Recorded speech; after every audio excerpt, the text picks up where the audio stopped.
Hey everyone, back again. Today I'm going to talk about the Chomsky-Foucault debate in order to kind of elaborate on their arguments and to provide my own musings on it without adding too much of my own stuff, because you're not really here for me, you're here for what these philosophers have to say. So before jumping into that, if you want to follow me anywhere other than here, you can find me on Instagram at theory_and_philosophy. If you want to help me out, you can like, share, subscribe. If you're new here, be sure to do all those things. But let me tell you that, hi, I'm David.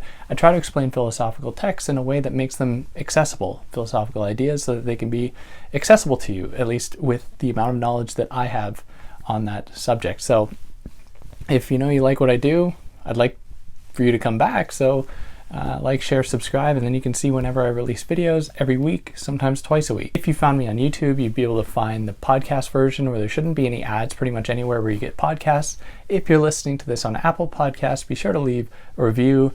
5 stars would help me out a lot and help me work that algorithm a little bit. And yeah, if you want to help me out monetarily, you can do that via Patreon or PayPal, but obviously no pressure. And yeah, I don't want to waste any more of your time with that stuff.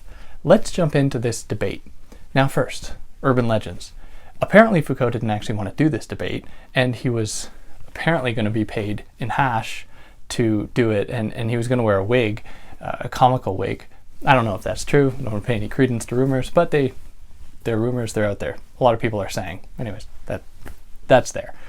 Now, as far as the actual substance goes, and I just had a conversation with a friend of mine, Paul, where he put it well. He said that during this debate, they're really talking past one another. If anyone's listened to it, you'd know that they just seem to be saying different things. That is, they're just come at it with their own approach and don't find a real common ground. Now, with that being said, I'm still going to run through their overall arguments, kind of the points they try to bring up, and also, the points of contact, if there are any, or points where they really should have given more thought to what was said. So Chomsky starts out by saying that it's kind of a mysterious thing that humans have the capacity to learn a language.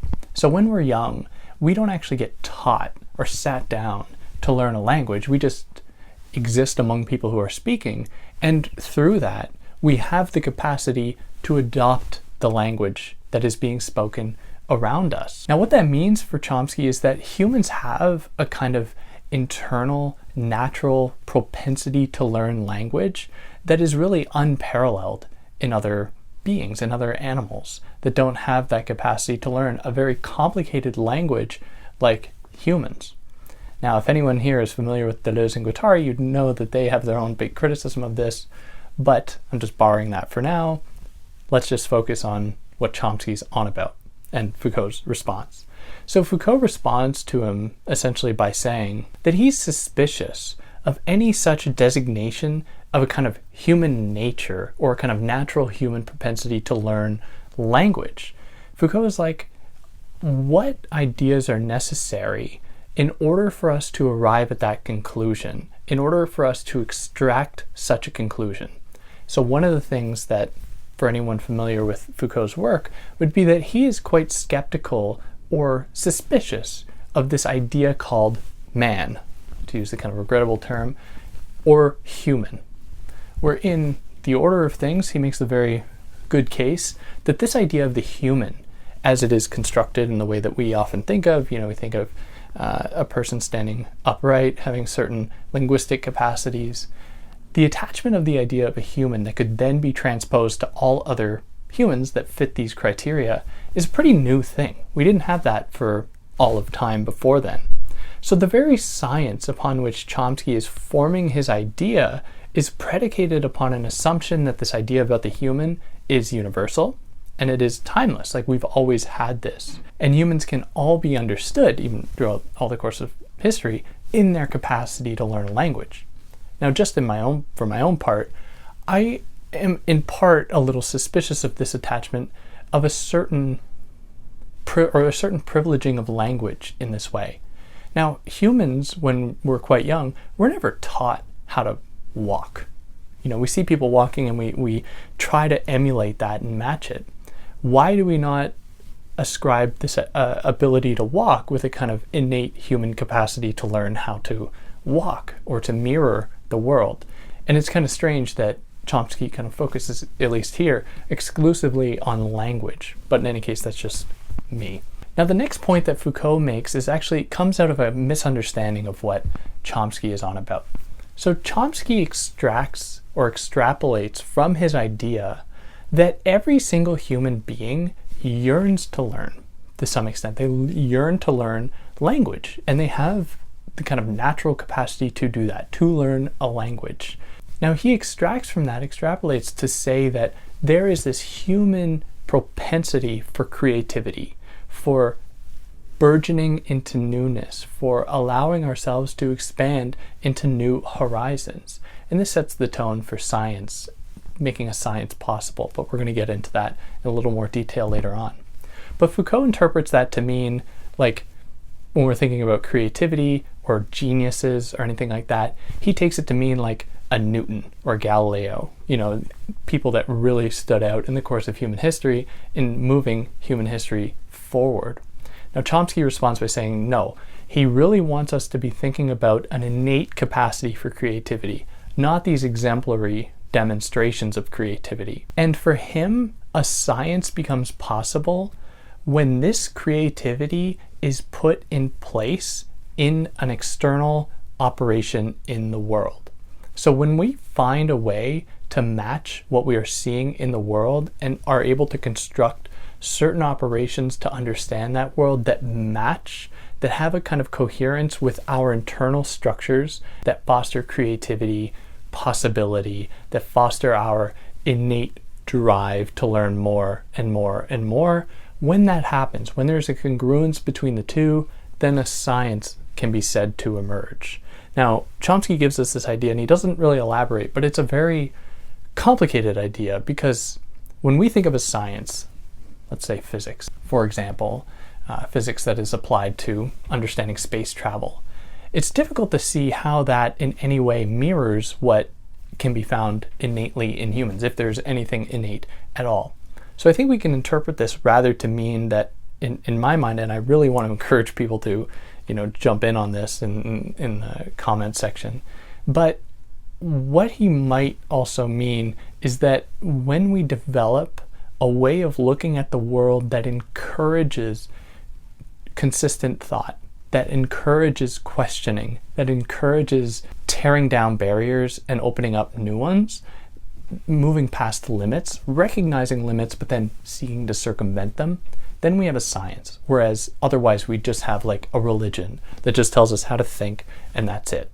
So we can think of his association between a thing in the outside world, this kind of science that we form through our observations of the outside world, and this internal structure in that way, in how they both foster our yearning for creativity, for newness, for spontaneity in a lot of ways as well. Now, Foucault responds to this by saying that he's suspicious as well of this idea of creativity, where for him, there's no real creative act. All acts are going to be determined in part by the social dynamics in which we find ourselves.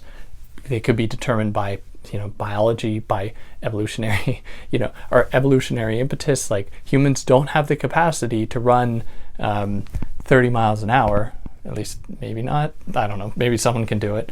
Whereas for some animals that is possible, maybe like a gazelle, I don't know how fast they run, whatever, you get the point. We are bound by certain limitations that restrict the possibility for creativity.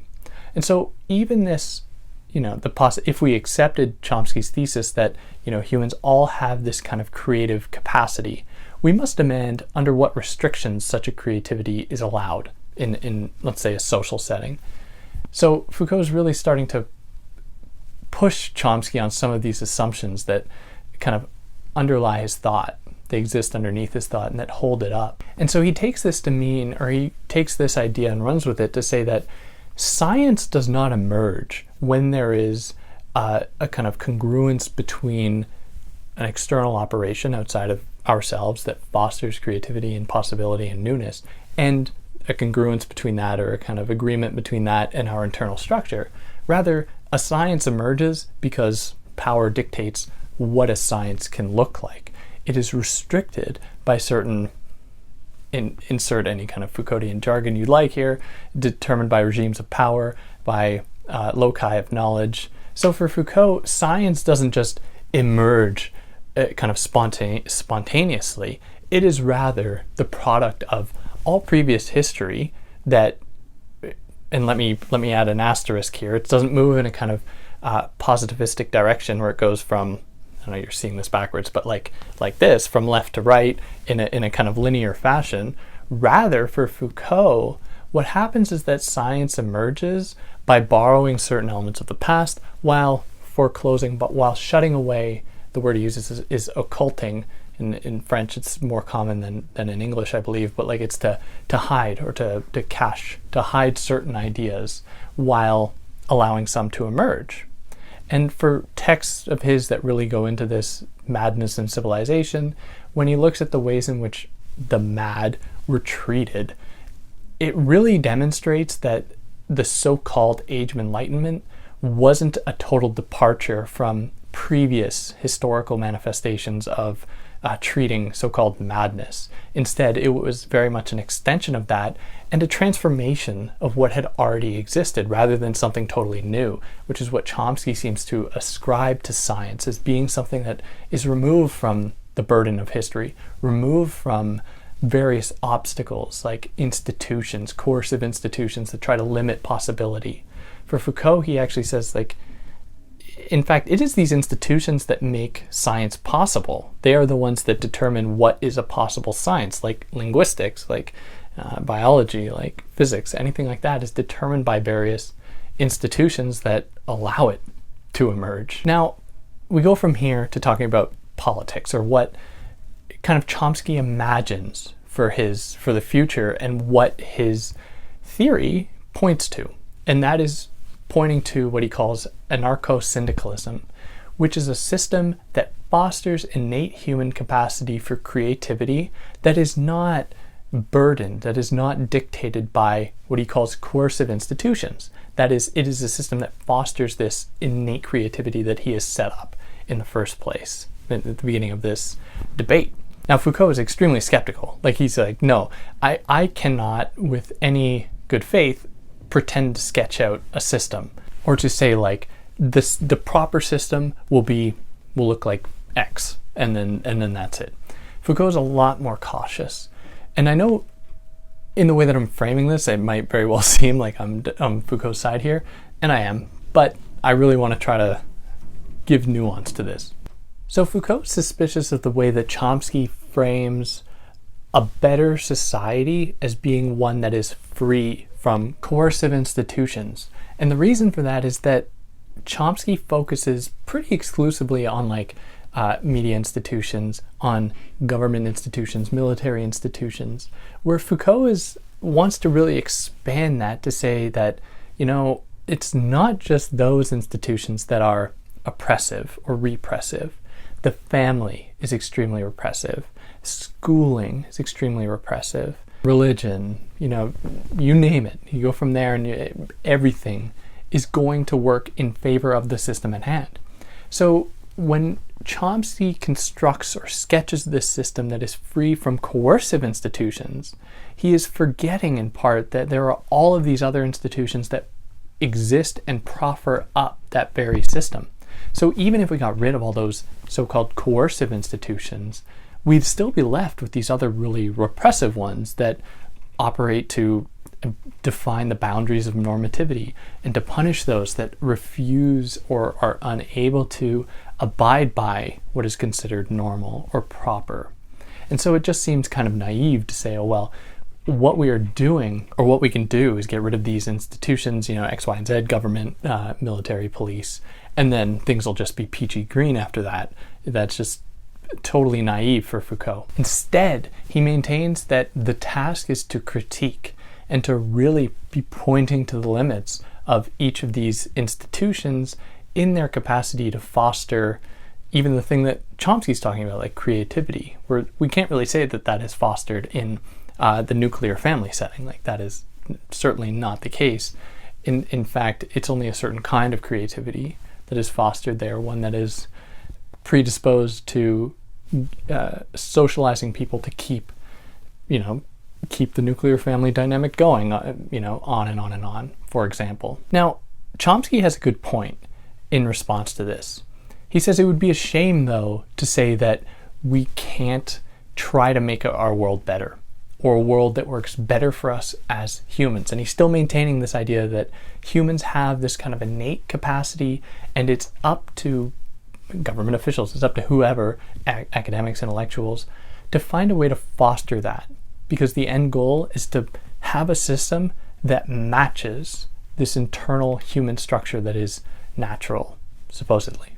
Now, in order to kind of refute that once again, Foucault's like, this idea of human nature that you're modeling the system off of has been used in the past to motivate certain revolutionary actions, like in the case of Soviet Russia, where Foucault says, quite accurately, that the idea of human nature that the Soviets used to justify their going into power was a bourgeois model of human nature. And he cites Mao saying that there is bourgeois human nature and then there's proletarian human nature. And these two things are fundamentally different. So Foucault uses this not to advocate for kind of class warfare per se, but to demonstrate that this idea of human nature is pretty tenuous. It's really volatile, and it has been used for really oppressive means. And so we can't just naively deploy it like Chomsky does to say like, oh, well, we have to craft a system that fosters this human nature, because we have to recognize it has been done before and the outcomes were not good. That is, it only reflects a certain idea of human nature that most often reflects those in power. Despite this, Chomsky's still sticking to his guns, and he says, well, it would still be wrong to recognize that even if our current system isn't properly just, that doesn't mean we still don't have the capacity to tell right from wrong. So he provides the example of someone sitting at a traffic stop in their car, and they see someone pull out a gun or a weapon or something to attack a crowd of people. And it would be against the law for that person to drive through the traffic stop or to drive through the red light or whatever to, let's say, hit that person to stop a crime or a murder from occurring. The person that did that would be right in what they did, even though what they did was illegal. So Chomsky uses this argument to point to the limits of Foucault's argument, where Foucault says power determines what is right and wrong. You know, the state, various other institutions determine what is right and wrong, and so we can't just think that we actually know what right and wrong is, because it's always going to be determined by these sites of power. Chomsky uses this example to say, like, well, it seems in that case a human has the capacity to tell for themselves what is right and wrong, and they aren't just determined by those in power, where it's not just like intellectuals telling people how to exist or politicians or whatever, but people do have a capacity to say no and to recognize right from wrong. Now, does Chomsky take, it's a good point, it's absolutely a good point, but does Chomsky take it a little too far? Like by using this very extreme example? Maybe. How often do things like that happen? For the most part, people just put their heads down and not do anything about anything in order to just follow the law. And if we use the argument of numbers here, it seems like Foucault is winning that side of the argument, but it's still a strong point that he makes. And so Foucault responds by saying that Chomsky seems to be coming at this as though he is himself like transcendent, like as though he's floating above everyone else from the perspective of a kind of pure ideal of justice. And he's able to say, well, in that case, that person was doing what was right by stopping this crime from occurring, this like murder or whatever from occurring, which is all well and good, but that was Chomsky setting up the conditions for the realization of his own affirmation of his own theory, his own proposal, by laying out this possible argument. Now, in reality, things are never so cut and dry as being like there's good and evil and then that's it. Like there's right and wrong and that's it. Nothing is ever that clear. But Chomsky really wants to dissuade us from thinking that he himself thinks he's better than everyone else, or like sitting on this cloud being able to pass judgment on anything. And he delivers a really strong blow, and he says, well, Foucault, like, why do you do what you do? Like, why do you write these books that you do, discussing power, discussing regimes of power, discussing subjugated knowledges, unless you felt like people were being treated unjustly, unless you felt like power was bad and power needed to be challenged? And Foucault doesn't really have the time to fully respond to that. He just says that he needs us to maintain that these ideas that Chomsky's whole philosophy rests on, like human nature, creativity, justice, should all be questioned, because it's not so easy to determine what any of those things are. But in part, Chomsky does have a very good point. Foucault essentially responds by saying that, well, it's always going to be power that determines what is right and wrong. And those that are marginalized experience this power in ways that encourage themselves to try to usurp that power. And so in part, and dare I say, Foucault is kind of like a utilitarian if we can attach any kind of possible impetus behind his project that doesn't ascribe it to an idea of like pure justice, or him subscribing to the idea of justice, in that Foucault recognizes that these sites of power represent the minority position, and that it's better to side with the majority, because while we don't know what is real justice, what is the right thing to do, the right system to construct, perhaps we can try to make the system better for the highest amount, for the most people as possible, in order to maximize access to the capacity to form knowledge, access to representation, and so on and so forth. And yeah, that more or less covers the bulk of it. There's more to it than that, of course, and I'd love to hear what anyone else has to say, anything that I may have excluded or that I maybe mischaracterized. I'd really love to hear about it. But yeah, on that note, if you like what I did, like, share, subscribe, leave comments or reviews on any podcast platform you're using, and I'll catch you next time. Take care.